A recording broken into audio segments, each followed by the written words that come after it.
Welcome, welcome, welcome, welcome. My name is Luke. I'll be your teacher for this live English class. Our main objective is to talk about some interesting English learning websites, or whether or not English learning websites are even a good idea, or how good they are. We'll see. We'll check those out.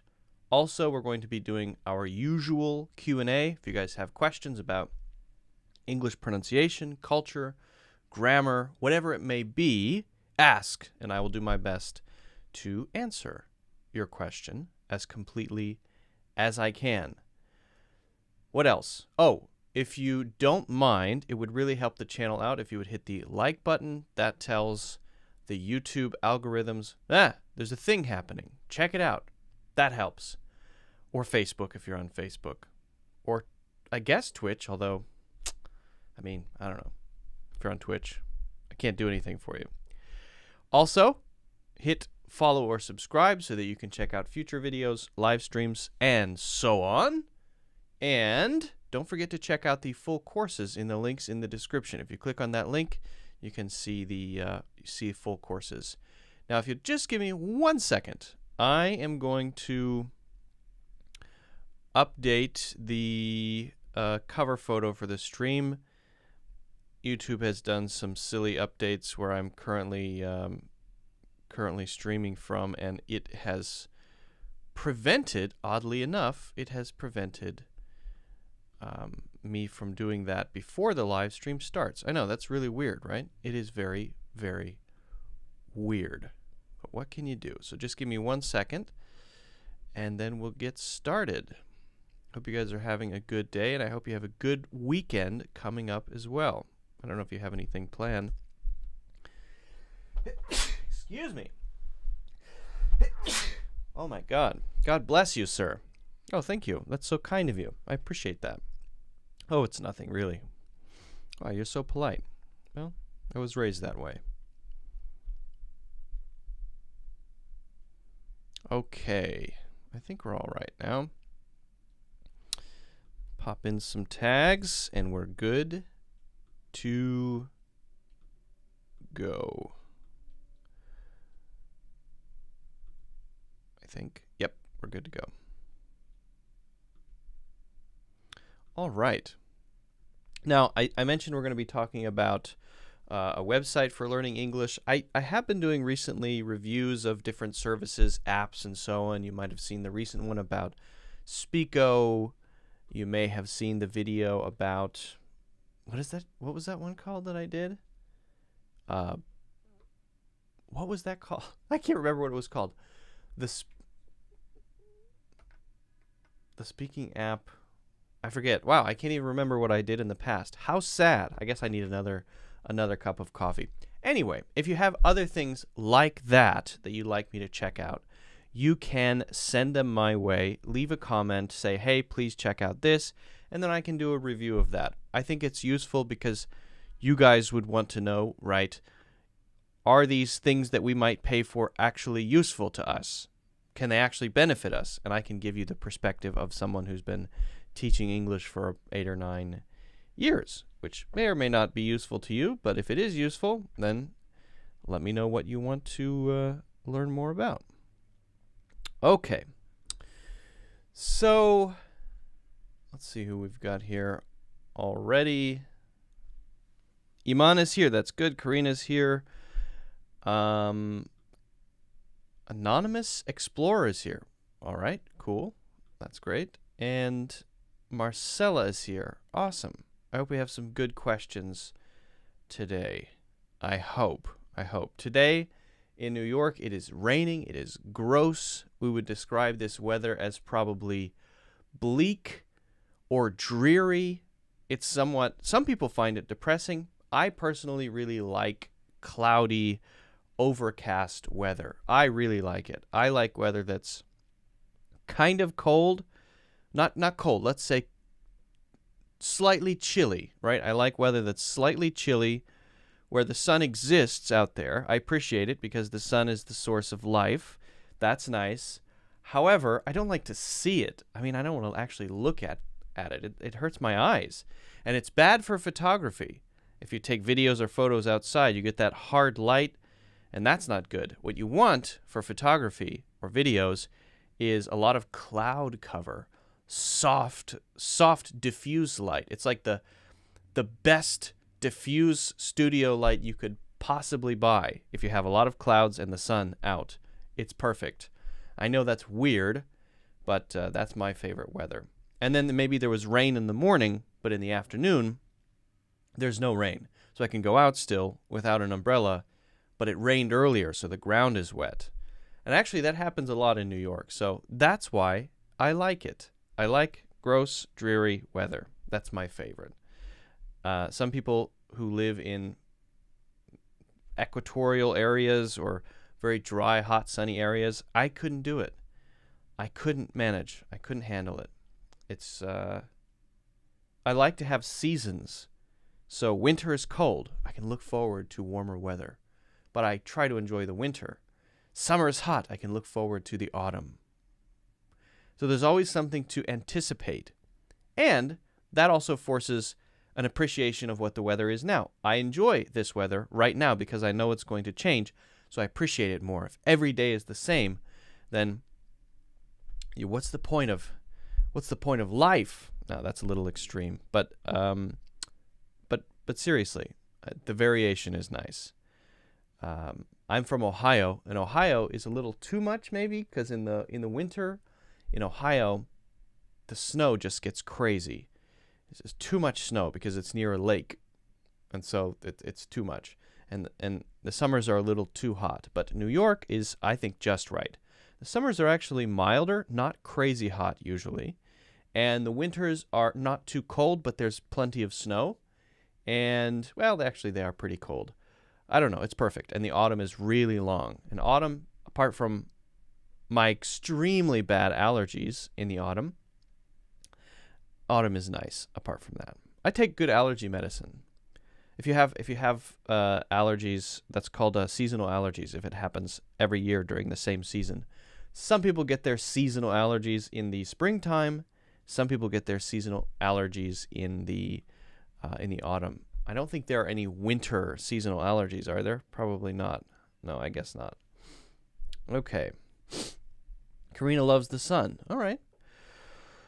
You like the way I spell words? Takey, do I spell words particularly differently? Technically, if I decide how I spell words, then it's probably wrong. Have I misspelled something somewhere? Is there something I don't know? Or do you mean the way that I say words, pronunciation? That would be different. That I could understand.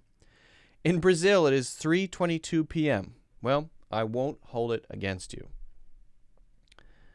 Zenda Brady likes autumn. Zendra Body likes autumn. I apologize if I mispronounce your names. A lot of people here from a lot of countries, and so I don't know the native pronunciation of each. All right. Well, as I mentioned, since more of you guys are here now, I appreciate you for joining. It's great, but I would appreciate further if you would ask some questions. So whatever questions you might have, as usual, we're going to do the Q&A. But before we do that, we're going to go into a topic. Okay? So we're here to do questions. If there are no questions, then there's no live stream, right? So the live stream depends on you guys asking insightful, interesting questions. So I look forward to those. Otherwise, let's get into the main topic for today. Okay? Now, there are so many places to learn, well, anything, but especially English. It's a huge market. And if you're watching this, then you're watching one of those places right now. So I can recommend this one because I'm making it. But can I recommend others? Can I suggest that any others might be good or not good? What I'd like to do is look at one website, or actually it's a website and an app, that a lot of people use as a resource for improving English. It is BBC Learning English. They have been doing it for a long time. They produce a lot of content. They have a lot of free stuff that's out there that you can use to learn on a daily basis. So what I'd like to do is I'd like to take a look at their website. And we're going to just go through it. And we're going to check it out and see if it's good. And we're going to kind of do a bit of a review. Now, what is it for and what is it not for? For something like that, obviously people use it in different ways. But I would recommend for something like that that has a lot of content that's being produced, focus on building it into your daily routine.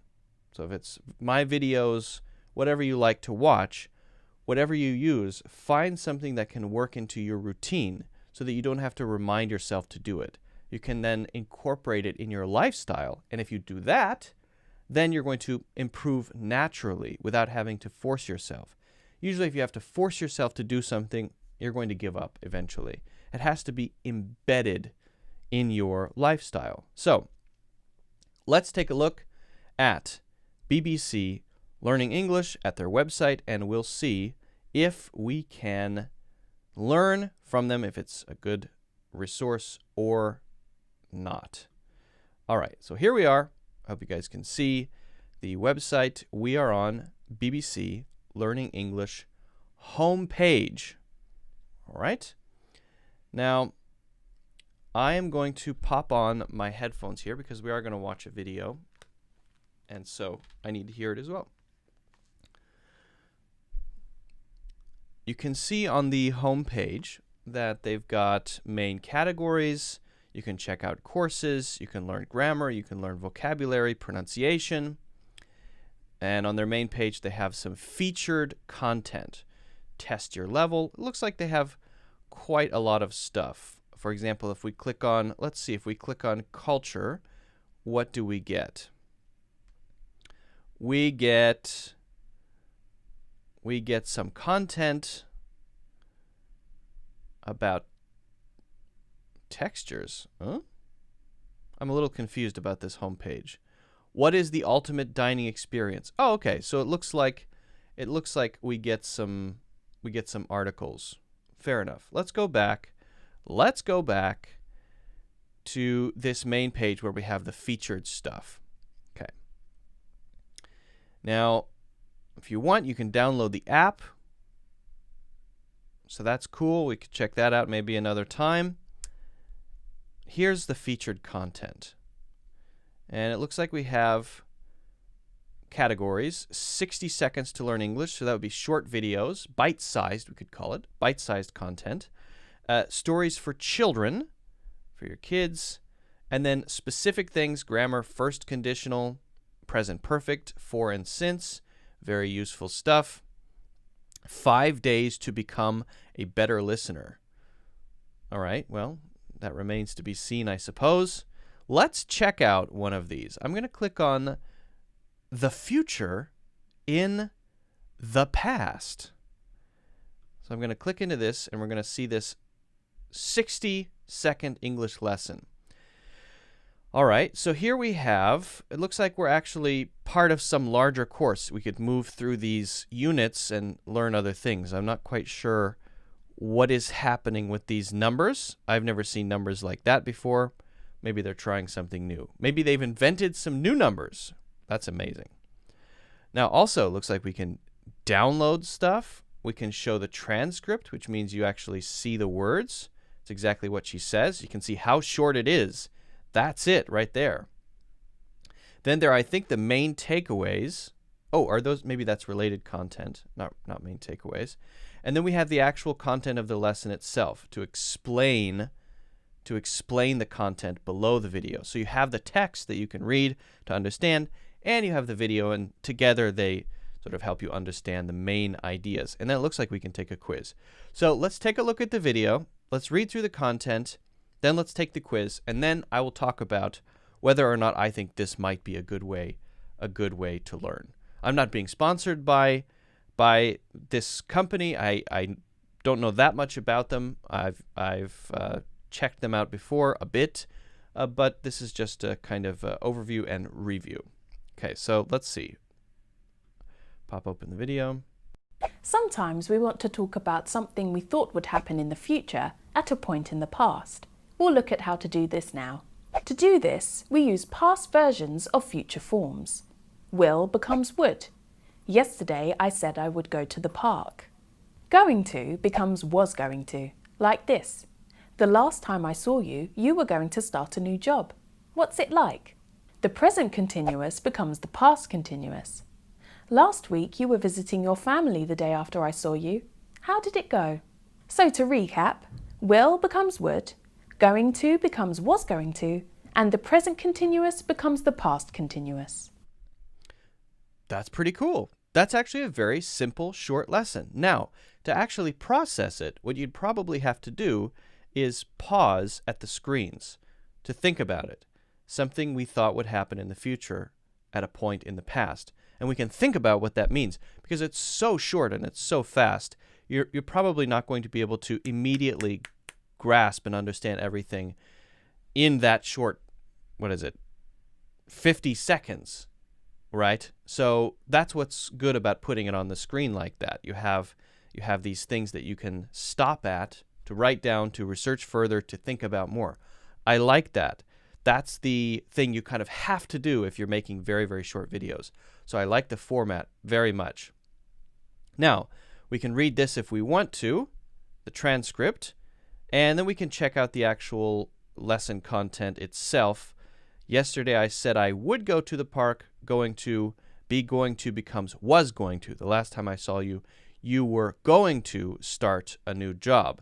So I like how they've highlighted things and put them in bold here, the important things from the video, and it kind of enforces the video. I really like the format of short video plus text, and then those two things together kind of make up your whole understanding of it. And you'd probably have to do a little more research and a little more digging on the internet to really understand it and really be able to use it.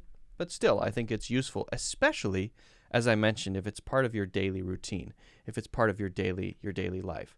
Now, pop off my headphones here. Let's take the quiz. We should be able to take the quiz and do well on it if we understand the content. Begin activity. 3 questions. It's nice that they have 3 questions. I hate when they say, take the quiz, and you have this feeling of, oh, is it 3 questions or is it 5,000 questions? Is this going to take me a month to finish? It's nice that they tell you how many questions from the start. Begin activity. Complete this sentence. He, grow up to become a famous pop star. He would grow up to become a famous pop star. Check my answer. Yeah, I learned it correctly. Hooray. What is the future in the past form of we're going to the theater next week? Should we say we're going to the theater next week, or we were going to the theater the week after?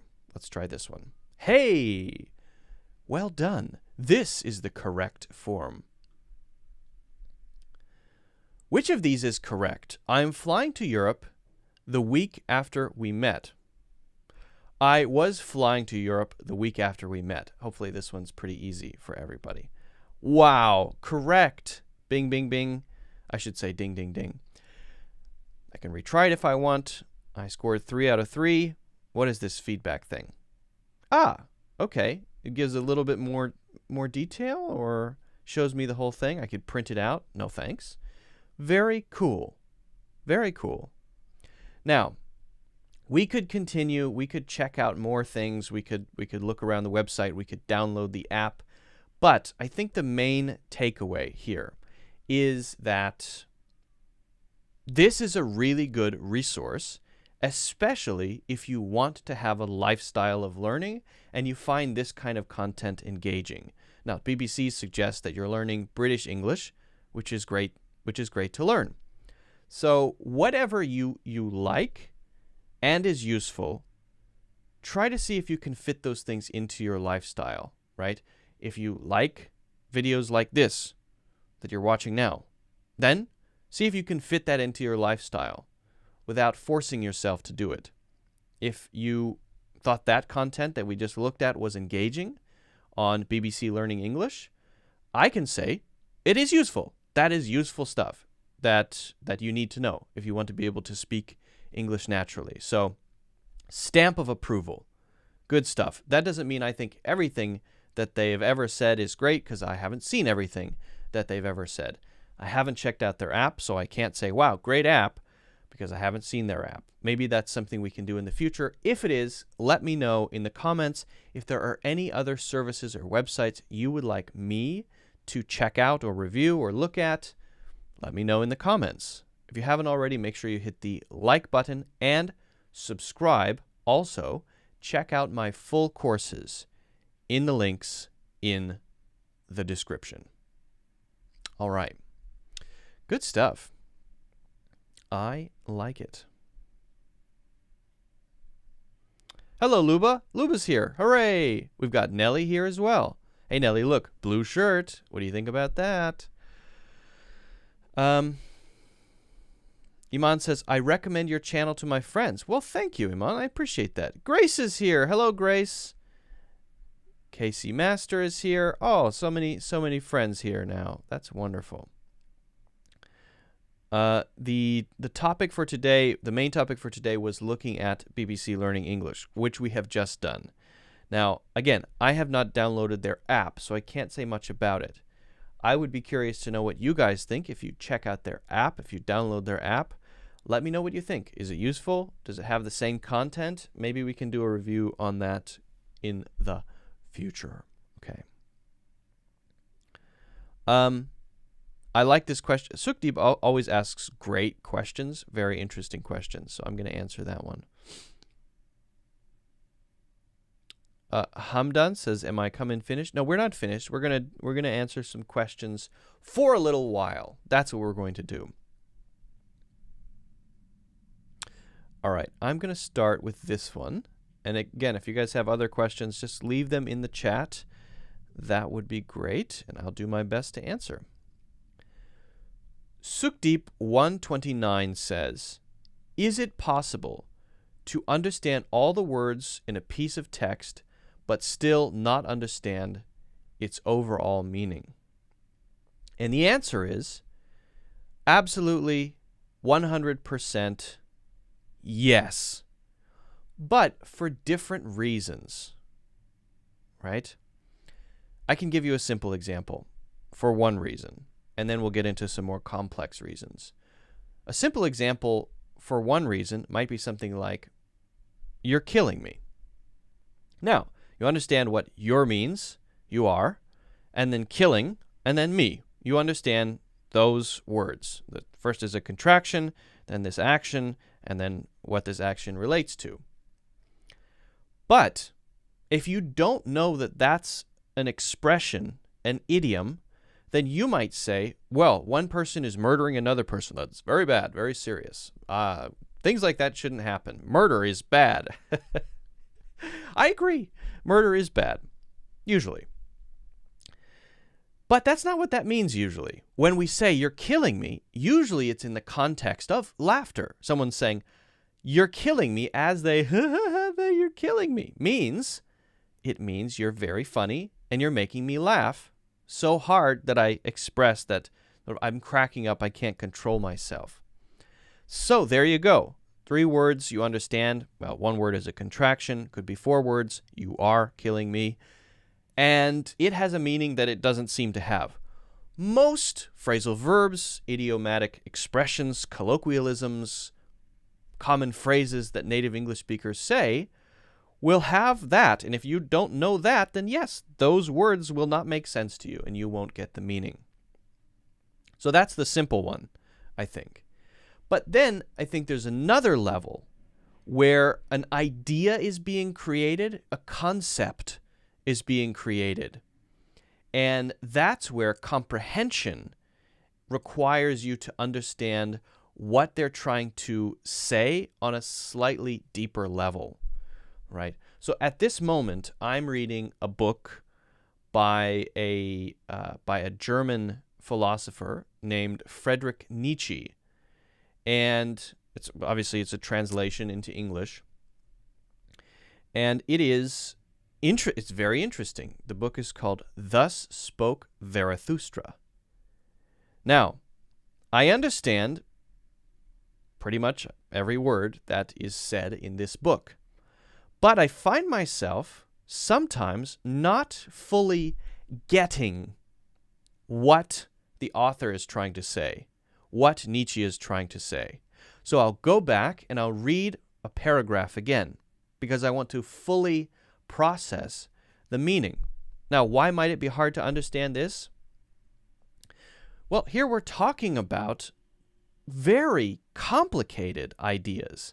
We're talking about culture and how culture changes and how it should change, using all kinds of literary devices like metaphors.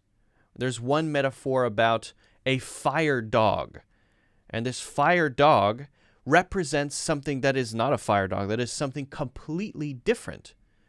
So I understand fire dog, but can I understand what fire dog represents as a metaphor for something deeper, which is a criticism of an aspect of religious belief, for example? Oh, wow. Okay, so first I have to understand the words, and then I have to understand what the words mean, and then I have to understand what the words that mean this thing really mean, because it's a metaphor for something else, and then I have to understand how that metaphor then relates to what the topic is, the topic that is being discussed. Whoa, that's a lot to think about. So that's the next level of, I understand the words, but do I really understand what's going on? Right? And that's true often in especially fiction, where you have a metaphor or metaphorical meaning. Maybe it's not even simple. Maybe the whole story is a metaphor for something else. Metaphor means this is what you see, but it represents or means something else, and you have to be able to identify that it means something else. And maybe it's using this simpler thing to make it more clear, or make it more fun, or perhaps disguise the meaning somehow. So that's a completely different layer. And that is what I would say is much harder. So as you read more, make sure you're thinking about what it might be actually trying to say. Okay?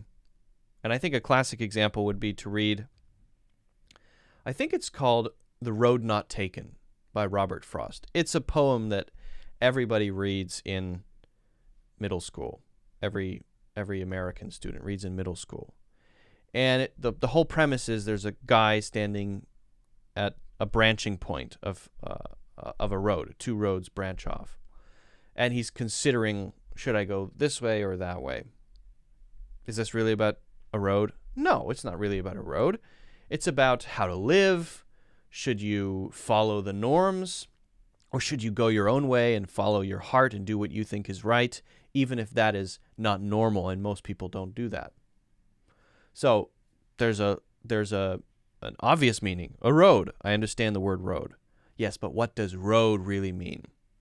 I think that's interesting. That's great because it's art, it's beauty, it's opening ideas inside of your mind like origami. It's cool, but it is harder, especially if you're a non-native English speaker trying to understand this stuff. The best thing to do would be to start relatively easy, stuff that's not too hard, and then work your way up to more complicated stuff. And when it's the type of phrasal verbs or idioms that I mentioned before, the first type, there you can individually search them on something like thefreedictionary.com. That's a great website because you can find meanings and uses of idioms. Or if you want to learn a bunch of common expressions, I have 4 courses about this, covering over 240 common expressions, actually many, many, many more. All 4 courses together, something like 28 hours, all just about expressions. So if you want to learn those, check out the courses. That is in the links in the description. Also, don't forget to subscribe and follow. Good question. Sukdeep always has good questions. And am I saying your name correctly, by the way? Is it Sukdeep or Sukdeep or Sukdeep? Please correct me. I'm willing and open to say it differently.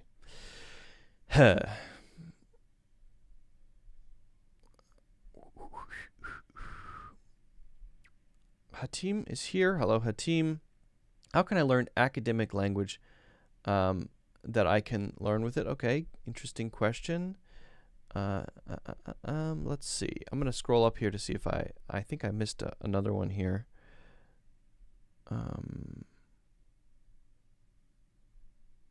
Can you make more videos about the sounds of American English? I love the R sound video, though. Ahmed, if you're really interested in this, I make some videos about pronunciation, but I do have a full course on this. It's a 3-hour course on pronunciation. It's I think, a good investment. So honestly, sincerely, check out that course. That is a full course, 3 hours long, on just sounds, only sounds. It's very highly reviewed. I think it's 4.7 stars with over 15,000 students.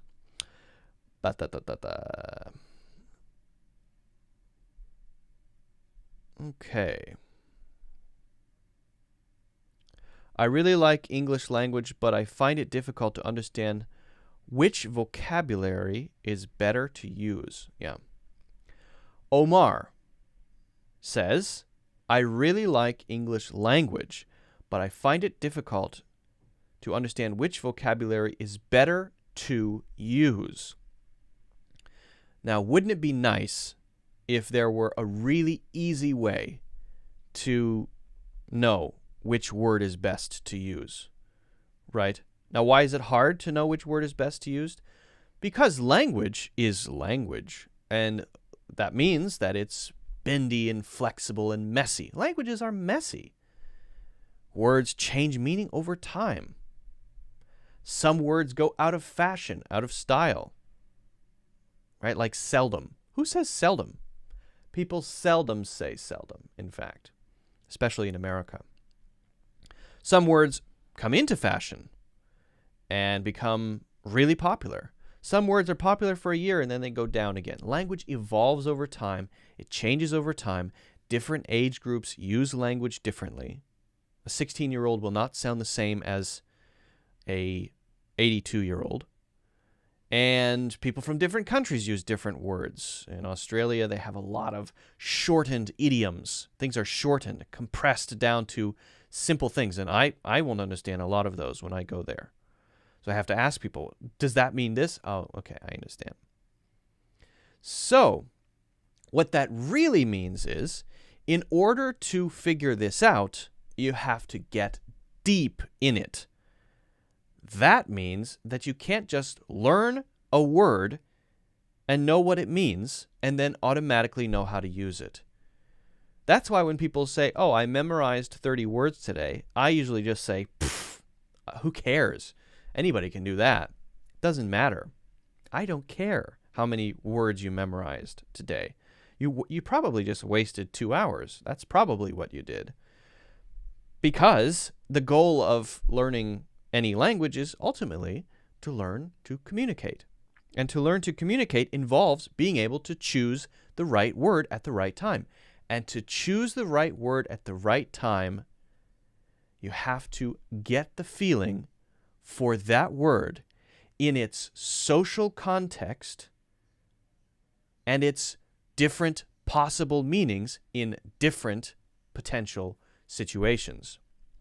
Now, sometimes that's easier. Sometimes the word itself just has a bunch of different definitions, like the word light, for example. A light could be that thing that I'm looking at right now, that is a light, or it could be a more general concept like, oh, there is light in this room. I'm not looking at a specific light. That's an uncountable type. But if something is not heavy, then I could also say that it's light. So it has so many different meanings, but luckily you can look up all of those meanings and understand them fairly easily in the dictionary. However, when it gets to that more complicated stuff of Should I use light, or should I use illuminated? Or should I use bright? Which one should you use?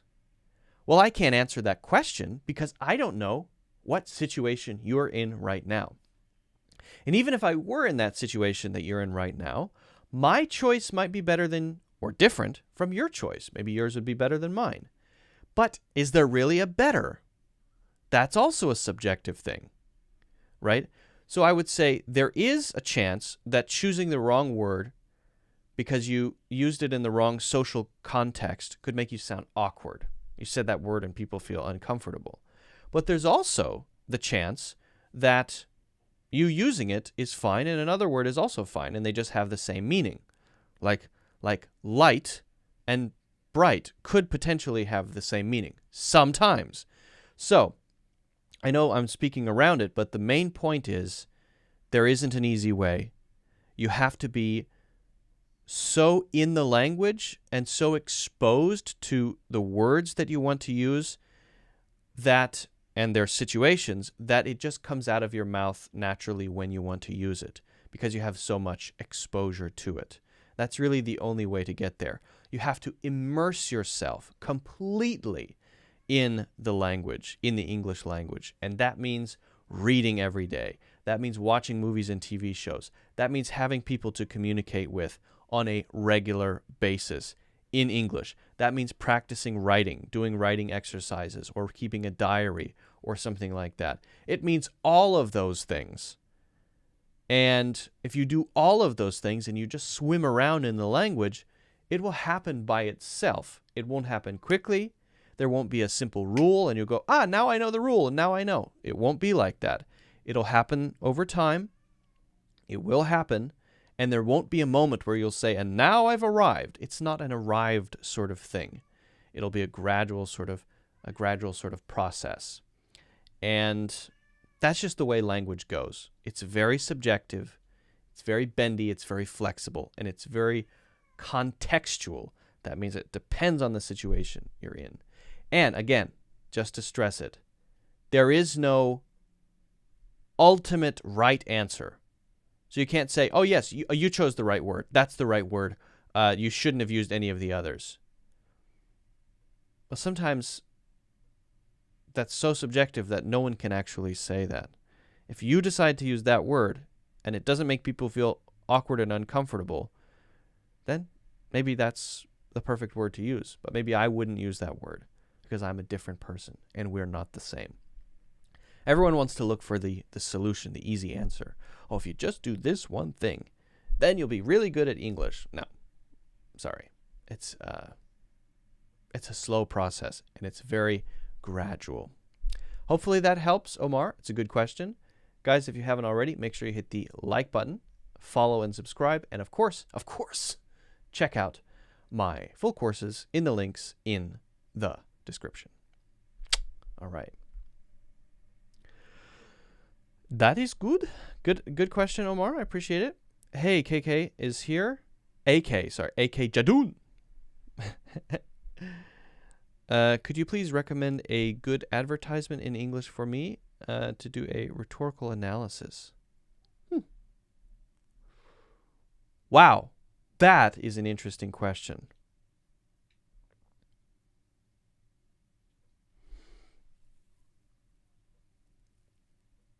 Sure,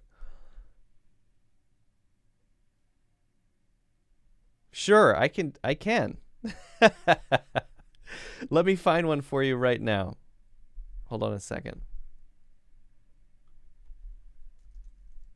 I've got an idea. I want you to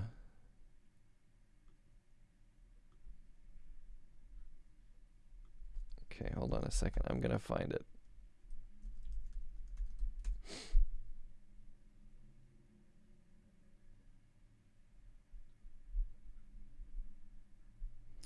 One second. What an interesting question. I'm going to find a weird one for you, okay? It's going to be really weird. You asked me.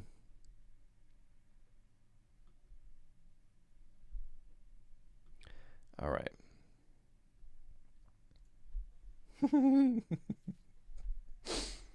This is going to be funny.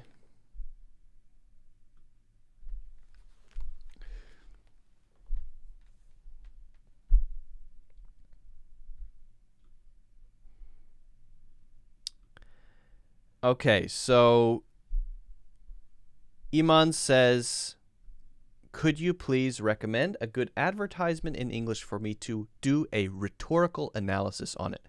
I'm assuming that you're in advertising and you want to learn about different strategies and methods, and you have to do an analysis to see sort of how they structured it, right?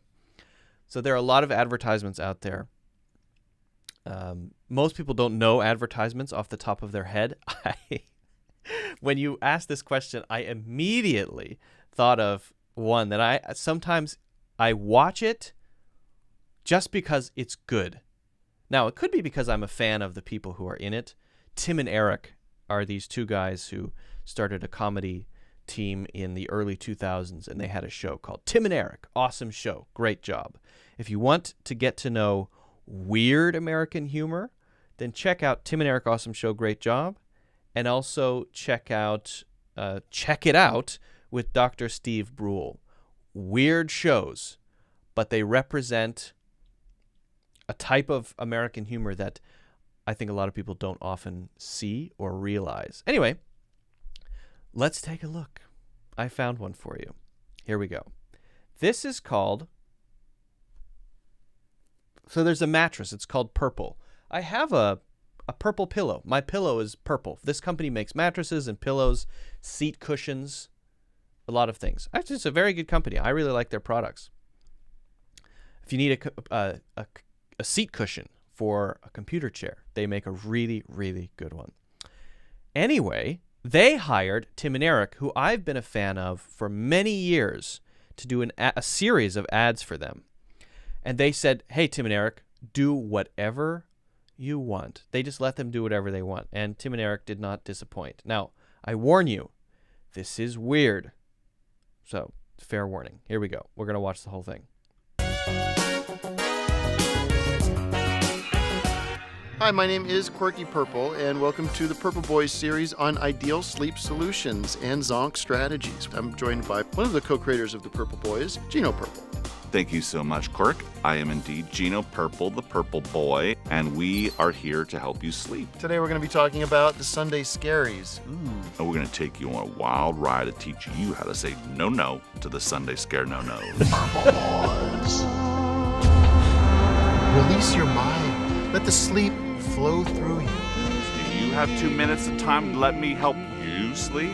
This is finally sleep you can count on. It's time to sleep.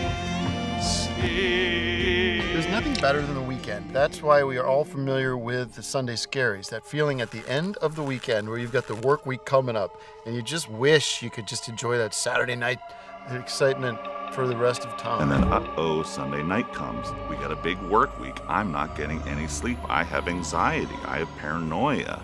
I have claustrophobia because I don't want to see my boss the next day.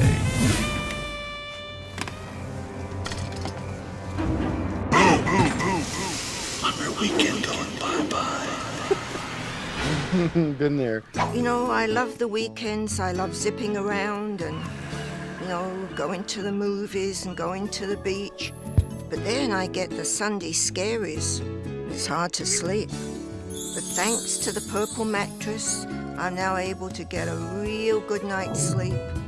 No more Sunday scaries. Thank you, Gino. Thank you, Quirky.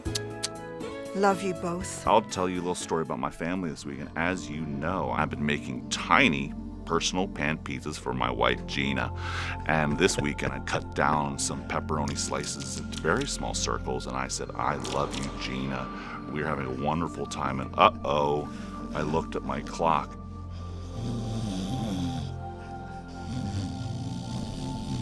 He's asleep. Quirky. Hey, we're here. It's Gina. What a creepy dream. I was in a plane crash. We are the Purple Boys. Let's sleep.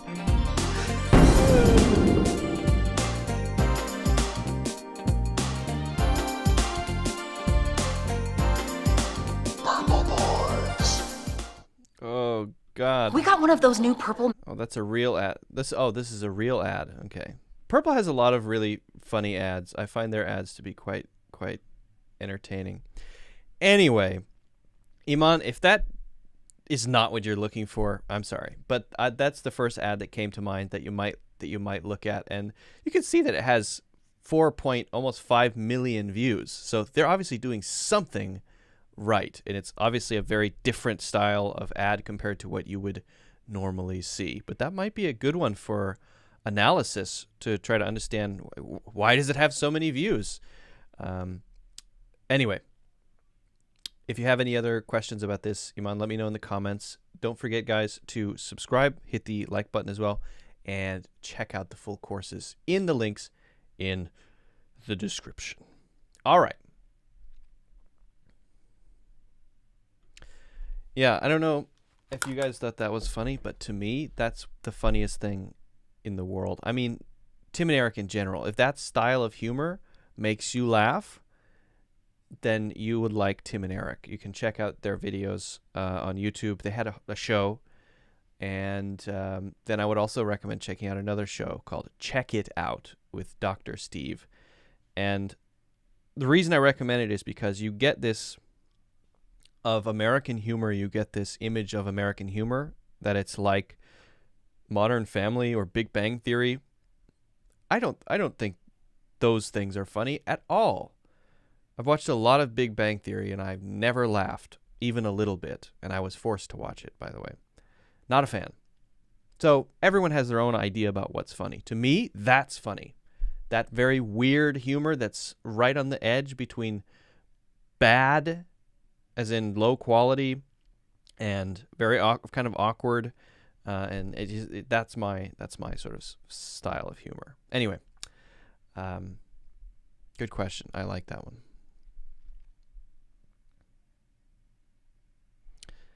Yeah, it's supposed. You can see the effects are really cheesy and cheap and really bad, right? It's supposed to be like that. They intentionally made it look like it's very low quality, that it was produced in the 1990s, right? That's intentional, very intentional. Hefe says, if my boss watched me admiring your show, I will get fired. Well, that's too bad. Your boss can't let you watch YouTube videos at work? What's that all about? Keep Practice says, hi there, I'm from Vietnam and it's 2 a.m. Well, welcome to the daytime. It is 3:03 p.m. where I am. I hope you're doing great. Will you make more emoji videos like the fillers videos, and any tips for teaching advanced level students? Oh, that's a really good question. I like this question. I'm going to answer this one. Arash says, hello, I hope you're doing well. Will you make more memoji videos? I like the fillers video, and any tips for teaching advanced level students? The best tip for teaching advanced level students is to ask the student if they're feeling a little bit nervous or anxious about whatever they're working on, or they feel a little frustrated about it. Not frustrated as in, depressed or miserable, but if they feel like everything is easy, if anybody feels like everything is easy, everything's fine, then you need to take it up a level, right? So let's say it's reading. You're reading something, you understand every word, it's so easy, it's so basic, you don't feel challenged. You don't feel that sort of nervous, anxious feeling of pushing against your limits, then you need to read something at a higher level. Okay, so you were reading Harry Potter, now try reading maybe The Brothers Karamazov or something a little bit more challenging than Harry Potter. Read some older fiction. That's just an example, by the way. But the point is, the test of where you should be is how you feel. Do you feel after you finish, oh, I got everything right, 100%, I did everything perfectly, great. Then you're not being challenged. Do you feel, oh my God, everything is way too hard, I got nothing right, I didn't understand anything, I feel so defeated and crushed by this? All right, that's too hard. So how do you find the right level of difficulty? The right level of difficulty is a feeling of flow, of doing or accomplishing something, getting through it. For example, if we take the reading thing, that's just an example. I understand what this is generally about, but there's so many things I know that I need to still learn. That is right. That's the balance. And if you feel that way, slightly frustrated, not crushed, but slightly frustrated, a little bit competitive, like I really want to understand this, but I don't yet, that's the right feeling. So your gauge should be not, someone has told me this is my level, so that's where I need to be. Do not trust other people who are telling you what your level is. Do not trust tests that say your level is here. Do not trust it. That is a poor, poor way to decide. The way that you decide is to look inside and ask yourself how you feel when you are doing that thing, whatever it is. And then you might ask yourself, okay, so why do I need to be in a place where I'm struggling, not crushed, but it's not too easy? Well, if you're doing everything and it's easy, then how are you moving forward? Then you're just accomplishing where you were before because it's easy. So you already did that. You're capable of doing that. So how can you take a step further, right? Think about it as walking up a mountain. You could walk on a level surface, or you could walk upward. If you walk upward, it's a little more challenging, but you are making progress toward the top.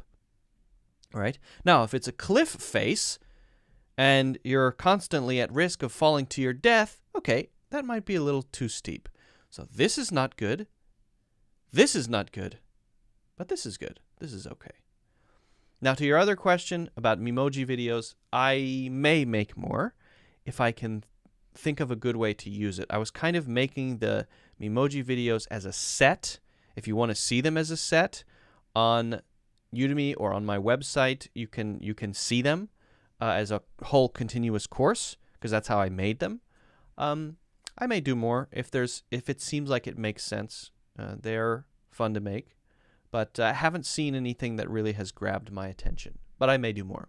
Good question, Arash. Thanks a lot. Guys, if you haven't already, make sure you hit the like button, subscribe, follow, and of course, check out my full courses in the links in the description. If you check those out, you can preview the courses, all of them, for free. You can watch the first few lessons for free and decide, should I take this course or not? Right? You can see the style. That's free. Okay. Hello, Miriam.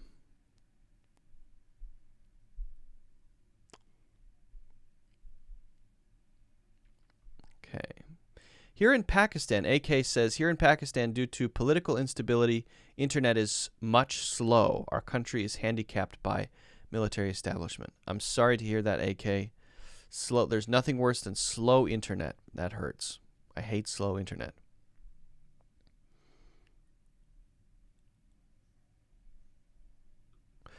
Oh, I like Pepsi's question here. That's a good one. Pepsi Manu says, is there a difference between saying, what do you reckon, or saying, what do you think? And what's the use of N? What's the use of it, maybe? What's the use of those two? Okay. So, very interesting. Now, I've talked about this before, but it is that idea of two things with a similar meaning feeling different. And that's the weird thing about any language. It's not about what does it mean. It's about how does it feel when you use it. When it comes to language, there are two types of meaning. There is the connotative meaning and the denotative meaning. The connotative meaning is the meaning in relation to its context, how it's used, how it feels when it's used. And the denotative meaning might be its actual definition in the dictionary. So, yes, what do you think and what do you reckon are the same. But why is it that you've never heard me say, what do you reckon? Why do I say instead, what do you think? You'll never hear me say it. I don't think I've ever said it, maybe once in my life. Well, it's because that expression doesn't fit with the way I see myself in the world and how I choose to express myself.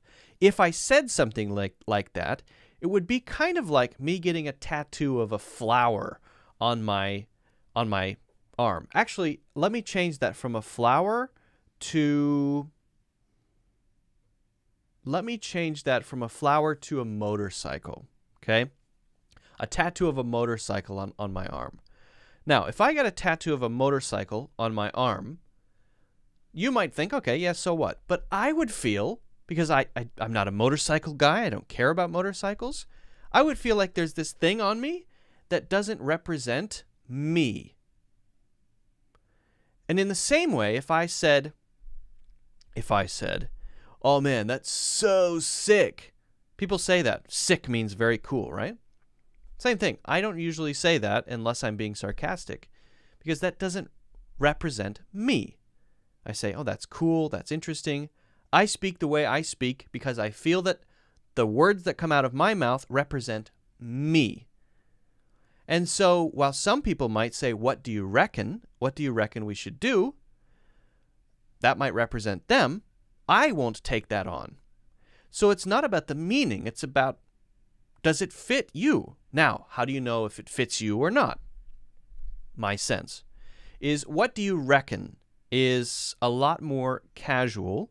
It feels more Southern. As soon as I think of reckon, I think of Texas. Right? What do you reckon we should do? Sort of an older expression to mean to figure out, or your understanding of what's going on. Right? That's the feeling I have. I have a picture of Texas pops up in my brain. Now, I don't hate Texas. There's nothing wrong with Texas. Not everyone from Texas says that. But that's the impression I get. And so words, language, and culture, we get these impressions based on associations. Maybe it's from things in movies that I've seen. I've watched a lot of Western movies, and a lot of cowboys say, what do you reckon we should do about this? Maybe that's where we get the association. Is it only me, or is it out there in the culture? Do other people feel the same way? I'll bet there are many people who feel the same way that I feel. There are many people who probably use reckon, and they feel the same way that I feel. They have the same association, and that association fits with what represents them.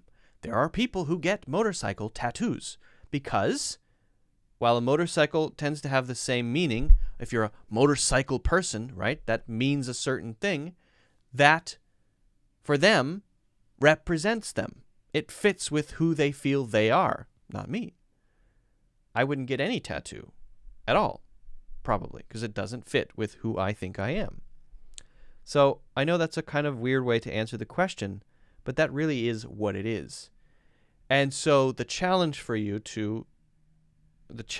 next is to find the things that you might decide to use, find the connotative meaning, the subjective meaning, the associations, and you do that through exploring the culture. Exploring movies, TV shows, books, exposing yourself to it, to feel whether or not it represents you. So I'm not saying don't say it. Say it. That's fine. But I don't say it because I don't want to. All right. Guys, if you haven't already, like, subscribe, and follow. And don't forget to check out the full courses in the links in the description. Of course. All right. Good question. I like it. I like it. Jesse Pinkman, the one and only, says, how are you? I'm good, Jesse Pinkman. I hope everything's good with you in Alaska? I don't know where you are right now. Is there another way to say think in English? Because I think it's overused all the time. Yeah, there are other words to use for think, well, I think, I would say, I guess, in my view. It depends on the situation. It depends on how you use think. If you're saying an opinion, that's different than using think to think about something, right? I'm thinking about something. That's different, and we would have a whole other set of synonyms connected to that one. Oh, okay. Well, then why is your name Jesse Pinkman?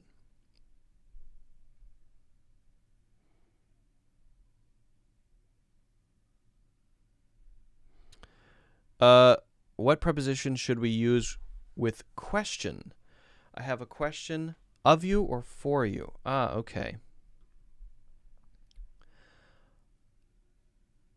Arash says, what preposition should we use with question? I have a question of you, or I have a question for you. How about from you? Okay. Now, this is an interesting one, especially that you mentioned from. We have to understand the different uses of prepositions. To deeply do that, you probably need a 26-hour course about prepositions, which will be launching later this year or the beginning of next year. But for this specific case, we can just explore it a little bit. Someone asked a question of me. Someone asked a question of me. Now, this is sometimes used, but what it feels like is a thing that's requested. It's being pulled out, right? It's as though the answer is here inside, and by asking the question, then it is being extracted and brought out for others to see and understand and appreciate. For example, you asked a question of me yesterday would be an acceptable expression. Now, I think most of the time people will just say, you asked me a question yesterday. So the of me one is sort of like the pulling out idea, but it's less common. But I have a question for you is really common. I have a question for the whole group. I have a question for you. Now, do you have any questions for me? What does this mean? This for is kind of like the purpose of the question, right? If someone says, the train for Boston, it's sort of like this train's intention is Boston. Now, we could say the train to Boston, that's its direction. To is a preposition of direction usually. It's pointing the way somewhere. For is taking that direction and folding it into the thing itself. So if we say the train to Boston, we're kind of creating an arrow. And we're kind of talking about the arrow that's going in the direction of Boston. But if we say the train for Boston, which is also correct, we're pulling the arrow out from in front of the train, this imaginary arrow, and we're sinking it into the train itself. So that in some way it's the same, but now it's the purpose of the train to move in that direction, if that makes sense. I know that sounds weird, but that's the idea. Sort of the intention or the purpose of it. What is going on inside of it? It is a thing that has the intention of going to Boston.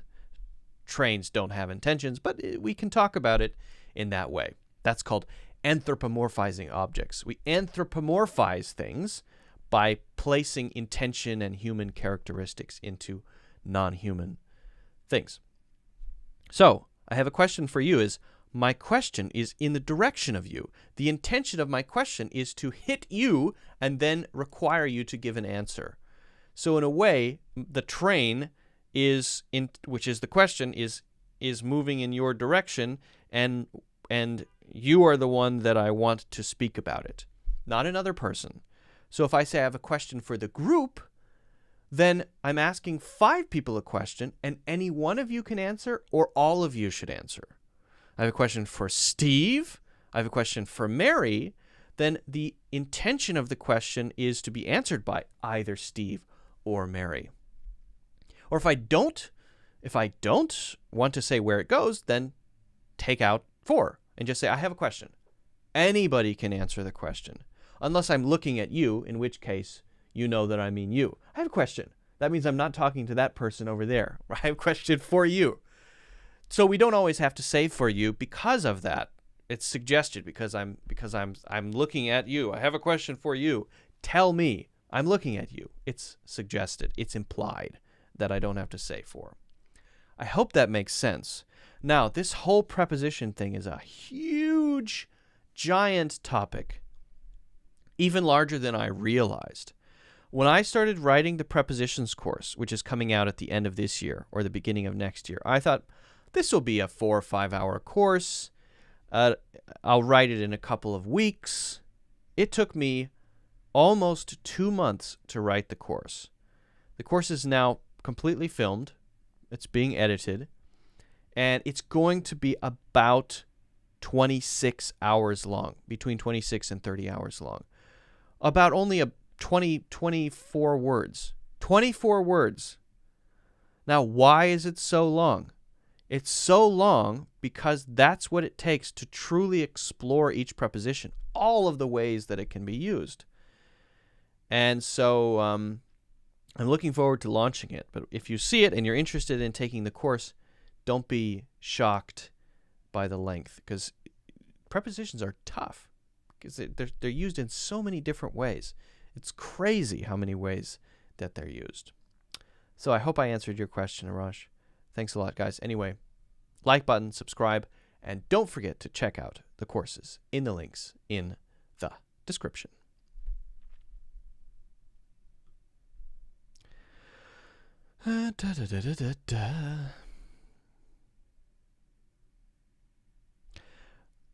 Wow, actually, it's my first time to see your live, and it's really informative. Thank you. You are welcome. You're very welcome. Joel, what kind of internet service do you use? Fios? I don't use Fios. I use Spectrum. Fiber optic, I think. New York's people break all of the grammar rules in English. Well, everyone breaks grammar rules. I do too. I'm not from New York, by the way, but everybody breaks grammar rules. When you're a native speaker, you don't have to follow the rules, usually, when you're communicating, because you're just expressing yourself, right? But you have to know the rules before you can break them. That's the who said that? Who said know the rules? It might have been Dr. Seuss. No. Know the rules before you can break them. Might have been the Dalai Lama. Who's the other person? I can't remember. I forget.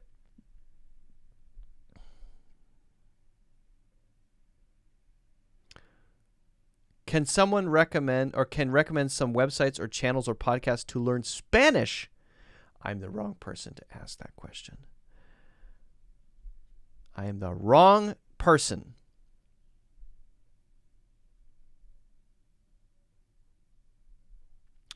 Okay.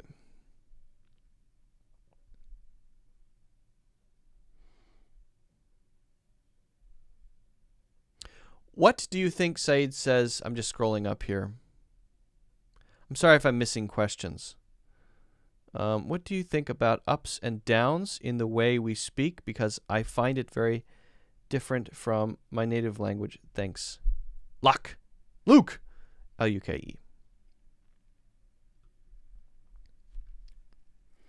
Saeed says, what do you think about the ups and downs in the way we speak? Because I find it very different from my native language. Thanks. Every language has its own variation when it comes to stress, saying one word more strongly and stretched than another. And then there's also intonation when it goes up and down. For example, we say, really?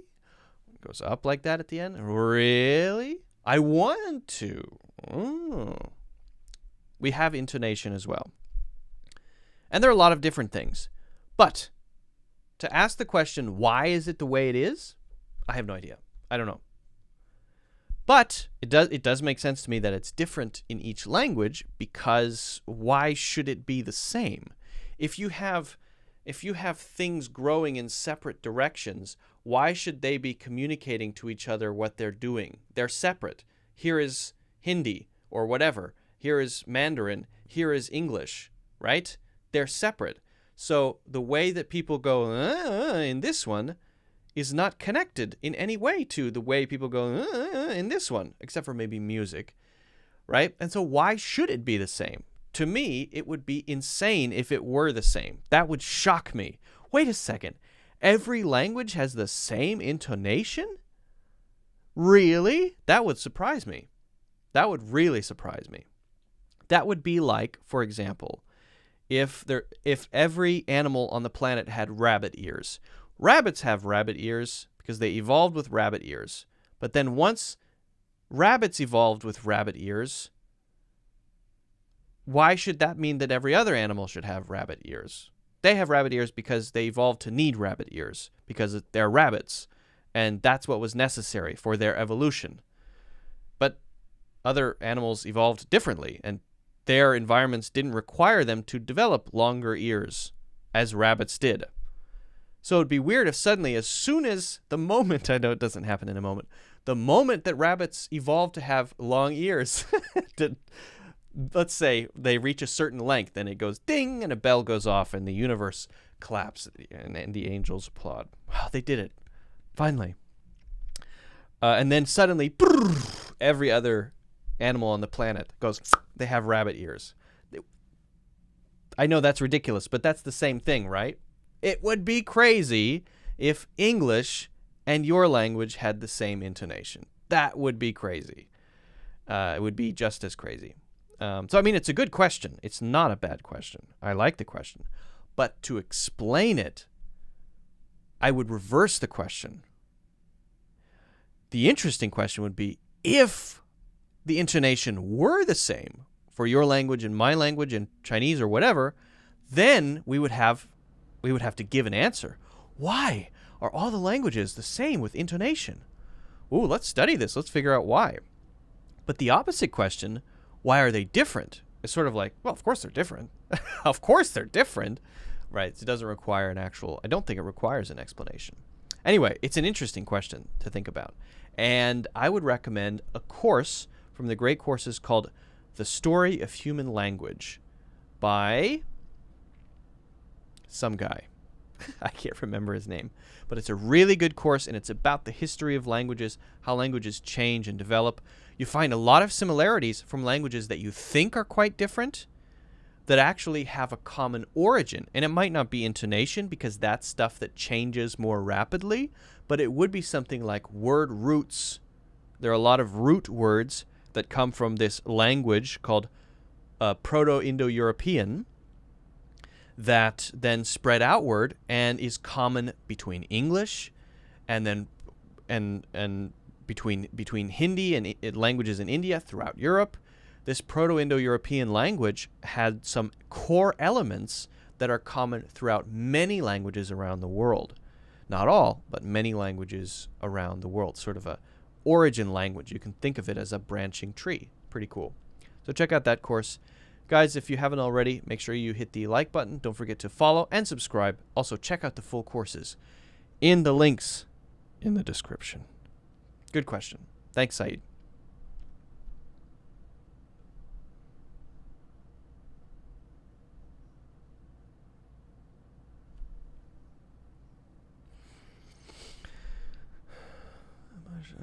How to learn a language from zero. I'm in English a long time.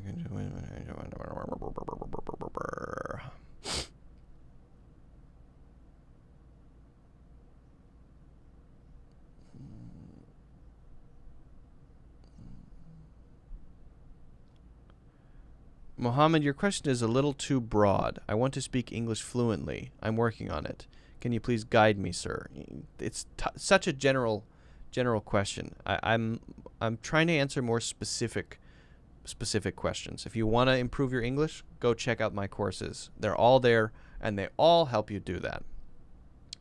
It's a business website, gives you courses in Spanish. Okay, well, why are we still talking about Spanish? That is not how you spell my name. It's L-U-K-E. L-U-K-E. All right. I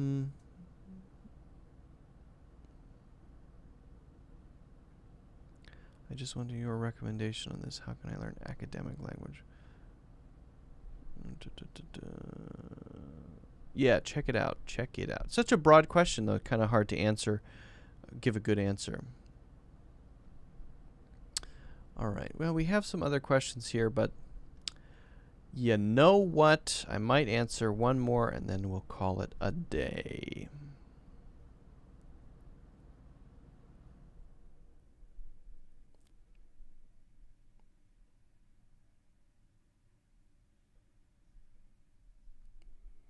Okay.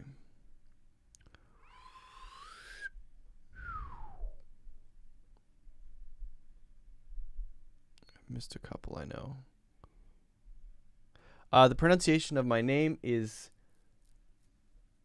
Oh, actually, that's an interesting question. Joel says, how do we pronounce the name Luke, which is my name? Luke? Luke?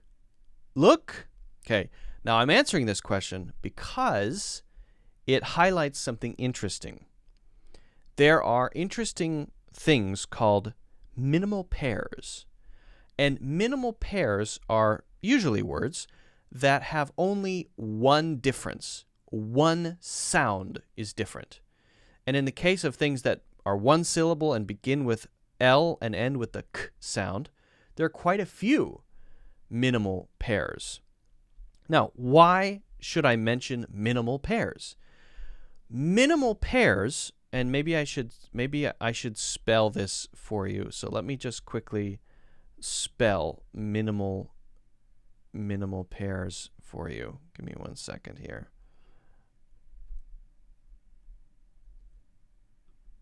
Minimal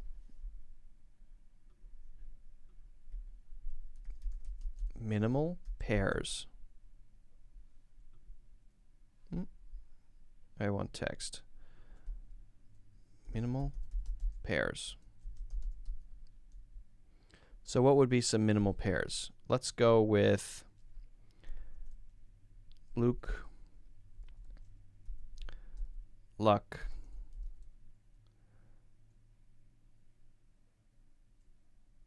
like, lake, lack,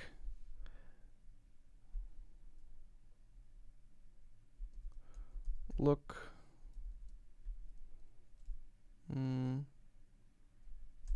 leak, lick. Am I missing any? Look, luck, like, lake, lack, look, leak, lick.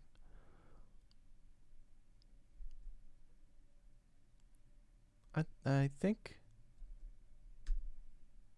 that's about right. And there might be one or two more, but anyway. So, the cool thing about minimal pairs is that they can allow you to notice the differences in only one sound, which can help you to develop your ear, your ability to hear the small differences, and to develop your ability to make the mouth sounds that make those sounds individually different. So learning minimal pairs is actually pretty cool as a way to improve your pronunciation and pretty cool to improve your listening. Because if you can't hear the differences, you can't pronounce the differences. You first have to be able to hear the difference between look, luck, like, all of these. You have to be able to hear those small, subtle differences. And then you have to be able to do the thing with your mouth to make it the same. But you can only do the thing with your mouth once you can hear the different sounds. If they all sound the same to you, you have no hope. Okay, so you have to improve both listening and mouth shape sound habits at the same time. That's pretty cool, I think. So let's do this one. Now, my name is L-U-K-E. L-U-K-E, not L-U-C-K. A lot of people spell my name L-U-C-K. I'm not sure why, but they do. A lot of people pronounce my name like L-O-O-K. It's not. It's not. It is only like this. So, my name is Luke. Luke.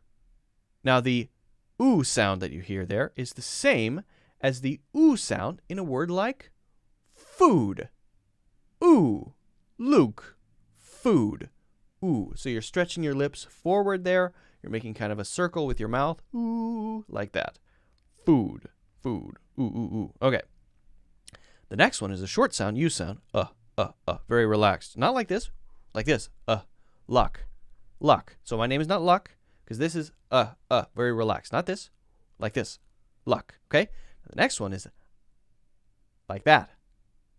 When you say I, you're actually saying a kind of A-Y sound. A, I, A, Y, A, like. You're stretching your mouth wide. You're kind of smiling and doing that, but it changes from the beginning to the end. Like that. And then A is even wider. Lake. So like, I goes higher and then wider. And then lake is just wide. A. Like, lake. Like, lake.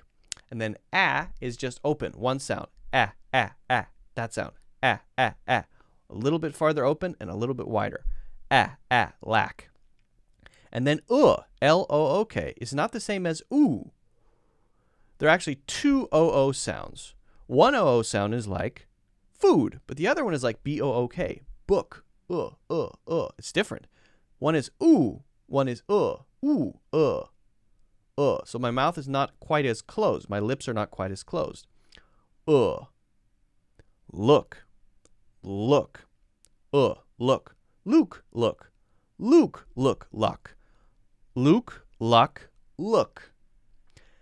Leak, wide mouth, as wide as possible, smiling, and then finally, lick. When you say lick, your jaw comes forward a little bit, and you're still quite relaxed. Lick, lick, lick. So Luke, luck, like, lake, lack, look, leak, lick. Luke, luck, like, lake, lack, look, leak, lick. Luke, luck, like, lake, lack, look, leak, look. Oh, the last one I messed up. Luke, luck, like, lack. Luke, luck, like, lake, lack, look, leak, lick. Luke, luck, like, lack, Luke, luck, like, lake, lack, look, leak, lick. Luke, luck, like, lake, lack, look, leak, lick. Luke, luck, like, lake, lack, look, leak, lick. Difficult. All right. So hopefully, I don't know if that answers your question. That's how you say my name. And the other lesson here is you can use minimal pairs when you want to practice vowel sounds and even consonant sounds. Search minimal pairs. It's a great way to practice and to develop your ear, your pronunciation. Good question, Joel. Thanks a lot. Guys, if you haven't already, make sure you hit the like button. Don't forget to follow, subscribe, and check out my full courses, which include pronunciation courses in the links in the description.